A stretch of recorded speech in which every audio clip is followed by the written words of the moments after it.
జగన్మోహన్ రెడ్డి గారు ముఖ్యమంత్రి అయ్యి ఉంటే ఈ రోజు ఉండేవి కాదనేటువంటి వాళ్ళ భావన. పోర్టు నిర్మాణం పూర్తి కాకముందే, అంటే దాదాపుగా తొలి దశ నిర్మాణం ఇంతవరకు పూర్తి కాలేదు అని చెప్తున్నారు. ఈ డ్రెడ్జింగ్ కానీ, బెర్తులు కానీ, కనెక్టివిటీ, మెకనైజేషన్, ఇలాంటి కీలకమైనటువంటి పనులన్నీ కూడా పెండింగ్లో ఉండగానే ఏదో ఆదరాబాదరగా అంత అర్జెంటుగా అసలు ఈ ఆపరేటర్ బిడ్లు అనేటువంటి ఏంటి, దీని వెనక ఏమేమింటుంది? దీని వెనక ఖచ్చితంగా సార్ ఇప్పుడు మనం ఒక్కసారి చూస్తే ఒక అమాయకుడికైనా అర్థమయ్యేటువంటి పరిస్థితి. ఎందుకంటే ఎంత దారుణమైనటువంటి ప్రపోజల్ ప్రభుత్వం తీసుకొచ్చిందంటే, ఈ రోజు సుమారుగా 5,000 కోట్ల రూపాయలు విలువ చేసేటువంటి రామాయపట్నం పోర్టుకు సంబంధించి కేవలం 1,500 కోట్ల రూపాయలతోనే వాళ్ళు ఆఫ్సెట్ ప్రైస్ నిర్ణయించడం జరిగింది. దానిలో కూడా ఎక్కడ లేనటువంటి రాయితీలు ఇచ్చారు. నేను ఎక్కడ వినలే అటువంటివి.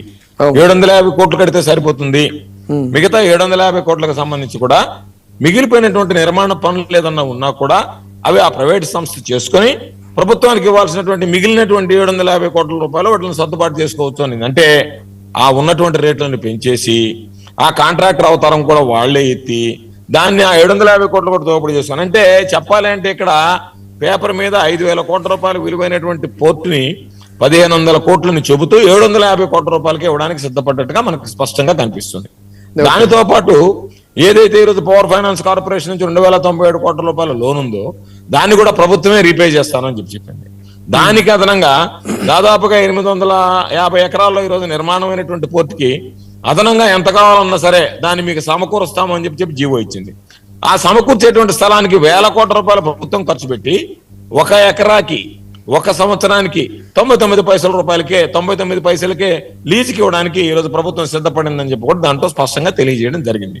ఇవన్నీ చేసిన తర్వాత ప్రభుత్వ వాటా ఎంత ఉంది అని అడిగితే కేవలం 12% మాత్రమే ప్రభుత్వ వాటా.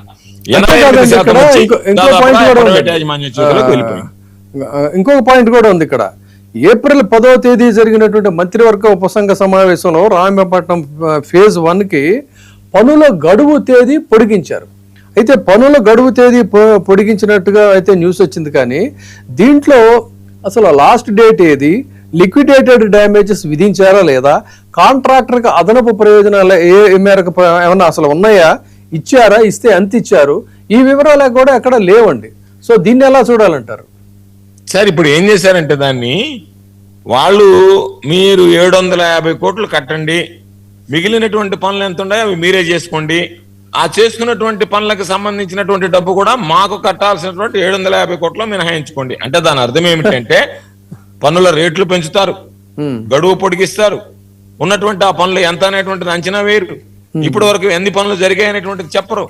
అంటే ఆ 750 కోట్ల రూపాయలు కూడా రేపు రాబోయేటువంటి రోజుల్లో ఒక్కసారిగా 750 కోట్లకే చంద్రబాబు నాయుడు పోర్ట్ అమ్మేశారు అని అంటే బాగుండదని 1,500 కోట్లకి అమ్మినట్టుగా చూపించి రకరకాలైనటువంటి ఏదైతే మనం అనుకున్నట్టుగా ఈ రోజు కేబినెట్ మీటింగ్ లో పెట్టినప్పుడు ఎక్స్టెండ్ చేసాము, లిక్విడేటెడ్ డ్యామేజ్ ఏమి లేకుండా అన్నిటిని కూడా దాచిపెట్టి రేపటి రోజు మరలా 750 కోట్ల రూపాయలు కూడా సర్దుబాటు చేసేసి 750 కోట్ల రూపాయలతోనే ఈ రోజు వాళ్ళకి అది ఇవ్వడానికి సిద్ధపడ్డారనేటువంటిది దాని వెనక తెరవనకు ఉన్నటువంటి భాగవతం అని అర్థమవుతుంది.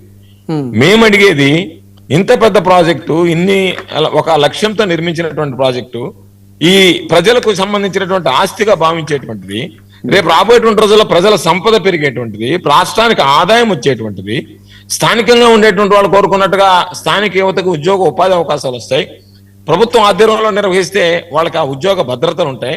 ఇవన్నీ పక్కన పెట్టి స్థానికంగా ఉన్నటువంటి ఆ 4-5 గ్రామాల ప్రజల్ని, ఆ కుటుంబాలని క్షోభ పెడుతూ ఈరోజు చంద్రబాబు నాయుడు కేవలం తన స్వార్థ ప్రయోజనాల కోసం రాష్ట్ర ప్రయోజనాలను తాకట్టు పెడుతున్నాడు అనేటువంటిది సామాన్యుడికి కూడా అర్థమయ్యేటువంటి పరిస్థితి ఏర్పడింది. కాబట్టి దాని మీద జరపడానికి వెళ్తే ఉన్నటువంటి మొత్తం ఒంగోలు జిల్లా, నెల్లూరు జిల్లాలో ఉన్నటువంటి పోలీసునంతా మోహరించి మీరు వెళ్ళడానికి లేదు అన్నారు. మేమన్నాం మీరెవరండి మమ్మల్ని ఆపడానికి, ఎవరన్నా పోర్టు యాజమాన్యాన్ని రమ్మనండి మేము అడుగుతామనంటే వాళ్ళు ఎవరు లేరు, అందుబాటులో లేరు, పోతారు, మేము మ్యారిటైమ్ బోర్డు వాళ్ళతో మాట్లాడాం, వాళ్ళు ఫోన్ తీసుకోవటం లేదు. అంటే అక్కడ రకరకాలుగా విధి లేని పరిస్థితుల్లో మా వాళ్ళ మీదకి పాపం అక్కడ ఉన్నటువంటి వాళ్ళు ఆగ్రహ వ్యవస్థలకు లోనయ్యారు. మాకు సంపాదించి మా ఆస్తులు ఇచ్చాం, మేము ఈరోజు ఆస్తులు సర్వస్వం కోల్పోయాం. జగన్మోహన్ రెడ్డి గారు ఉన్నప్పుడు మాకు నెలకి 3,000 రూపాయలు వృత్తి ఇచ్చాడు, మా కుటుంబాలకు ఒక్కొక్క కుటుంబానికి 3,000 రూపాయలు చొప్పున ప్రతి నెల ఇచ్చాడు. ఈరోజు ఇచ్చేటువంటి ఆ వృత్తి కూడా పోయి మేము ఈదును పడ్డాం, అనేక రకాల అవసరాలు పడుతున్నాం అని చెప్పి కాస్త ఆవేశానికి లోనే పోలీసుల మీదకి మేము నెట్టుకునైనా సరే లోపలికి వెళ్తామంటే ట్రిప్పర్లు అడ్డం పెట్టి పోలీసులు నెట్టి వాళ్ళ మీద దాడి చేసి వాళ్ళ కాలర్లు పట్టుకొని లాగి వాళ్ళని కొట్టి రకరకాలుగా వాళ్ళని హింసించి నానా మాటలు మాట్లాడి ఈరోజు సరే సంయమనం పాటించాం. ఎందుకంటే ఈరోజు పేదవాని కోపం పెదవికి చేయడం అన్నట్టుగా ఈ ప్రభుత్వం ఒక పక్క వాళ్ళ మీద దాడి చేస్తుంది, వాళ్ళ మీద కేసులు పెడుతుంది, రకరకాలైనటువంటి పనులు చేస్తుంది. అయినా సరే ఈ రోజు వెళ్ళినటువంటి వాళ్ళు ఎవరు కూడా ఎన్ని చెప్పినా కూడా అక్కడ ఉన్నటువంటి ప్రజలు ప్రైవేటీకరణని మామూలుగా నిరసిస్తున్నారు తప్ప, వ్యతిరేకిస్తున్నారు తప్ప ఎవరు కూడా ప్రైవేటీకరణని ఆమోదించేటువంటి పరిస్థితుల్లో లేరు. అదేనండి, ఇక్కడ ఇంకొక అర్థం కాని పాయింట్ ఒకటి ఉంది గోవర్ధన్ రెడ్డి గారు. చెప్పండి సార్. నిర్మాణం పూర్తి కాకముందే RFP ఎందుకు విడుదల చేశారు? చేయటమే కాకుండా ఈ ప్రైవేటు వ్యక్తికి ఆపరేటర్కి ఇవ్వటం అనే దానికి సంబంధించి ఈ స్థూల ఆదాయంలో 1% రెవెన్యూ షేర్ గా చెల్లించాలి అనేటువంటిది, ఇవన్నీ కూడా చాలా గందరగోళంగా అనిపించడం లేదా?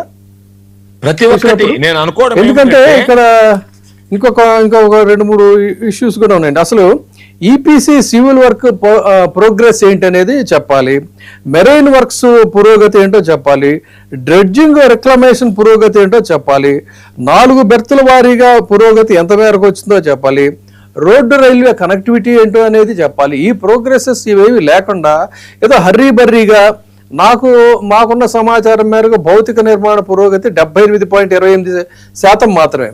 ఎందుకు ఇలాంటి పరిస్థితుల్లో పోనీ ఇంచుమించు 80%, ఈ పరిస్థితుల్లో హర్రీబర్రీగా ప్రైవేట్ ఆపరేటర్కి అప్పచెప్పడంలో అసలు ఏంటి ఆ వ్యవహారం ఏంటి సార్? దీని మీద ఒక డీల్ మాట్లాడుకున్నారు. ఇది స్పష్టంగా ప్రతి ఒక్కరికి సామాన్యుడికి కూడా అర్థమయ్యేటువంటి పరిస్థితి. వాళ్ళు ఇది సరైనటువంటి తరుణం అని వాళ్ళకి సూచించినట్టుకున్నాడు. ఎవరైతే తీసుకోవాలనుకున్నటువంటి వ్యాపారస్తుని ఎవరైతే వీళ్ళు ముందుగానే ఐడెంటిఫై చేశారు, వాళ్ళ ద్వారా ఈ రోజు వీళ్ళు చేస్తున్నటువంటి నిర్వాహకం ఏమిటంటే, వాళ్ళు రాసినటువంటి టర్మ్స్ అండ్ కండిషన్స్ ఏదైతే ఆ వ్యాపారవేత్తకి వీళ్ళు అప్పచెప్పాలనుకున్నారో దానికి సంబంధించి ఆయన ఏదైతే కండిషన్లు పెట్టాడో ఆ కండిషన్ల ప్రకారం వీళ్ళు ఆలోచన చేసి ఇస్తున్నారు తప్ప, మీరు చెప్పినటువంటి విధంగా దీన్ని పూర్తి చేయాలి, పూర్తి చేసిన తర్వాత పిలవాలనేది కాకుండా ఇప్పటికే ఒక బిడ్డర్ని చూసుకుని ఆ బిడ్డర్కి యొక్క ఏ విధంగా ఉంటే అనుకూలంగా ఉంటుంది అనేటువంటి అంశాలన్నీ మాట్లాడుకుని మీరు చెప్పినట్టుగా అది నిర్మాణం పూర్తి కాకముందే దాని మీద ఎటువంటి ఈ రోజు అదనంగా మనం ఖర్చు పెట్టాల్సినటువంటి అవసరం లేకుండా రేపటి నుంచే ప్రారంభమైనటువంటి రోజు నుంచే ప్రభుత్వానికి రాబడి వచ్చేటువంటి ఆ ప్రాజెక్ట్ లో కేవలం 12% షేర్ తీసుకుని 88% వాళ్ళకి వదిలి 50 సంవత్సరాలకి కాంట్రాక్ట్ ఇవ్వడమంటేనే దాని వెనక ఉన్నటువంటి మతలబ్ అర్థమైపోతుంది. 5,000 కోట్ల రూపాయలు విలువ చేసేటువంటిది కేవలం 750 కోట్ల రూపాయలకు దారాదత్తం చేస్తున్నారంటే ప్రజలకు సంబంధించినటువంటి సొత్తు అప్పనంగా 4,250 కోట్ల రూపాయలు చంద్రబాబు నాయుడు కొడుకు పారిశ్రామికవేత్తలు ఎవరో వాడు గుర్తించినటువంటి పారిశ్రామికవేత్త దోచిపెట్టడానికి రంగం సిద్ధం చేశారు. అందులో భాగంగా ఈ రోజు దాన్ని ఏదో ఒక విధంగా అంటకట్టాలనేటువంటి ఆలోచనతోనే ఈ రోజు దాన్ని తీసుకురావడం, వెళ్ళినటువంటి మా మీద దాడి చేయడం, మమ్మల్ని అందరినీ నిరోధించడం, అక్కడ జరిగినటువంటి పురోగతిని మేము చూడకూడదు, మీరు చెప్పినట్టుగా అక్కడ అయింది ఫిజికల్ కండిషన్స్ ఏంది ఏ విధంగా ఉన్నాయనేటువంటిది కనీసం మేము వెళ్ళి చూడడానికి కూడా వీలేదు. మేము చూస్తే వాస్తవాలు బయటకు వస్తాయి కాబట్టి మమ్మల్ని అందరినీ కూడా నిరోధించి నిర్బంధించినటువంటి పరిస్థితి. సో ఇప్పుడు ఒకవేళ లెట్ us assume అండి, వాళ్ళు అనుకున్నట్టుగా ఇదేదో అనుకుందాం, కానీ in other side of the coin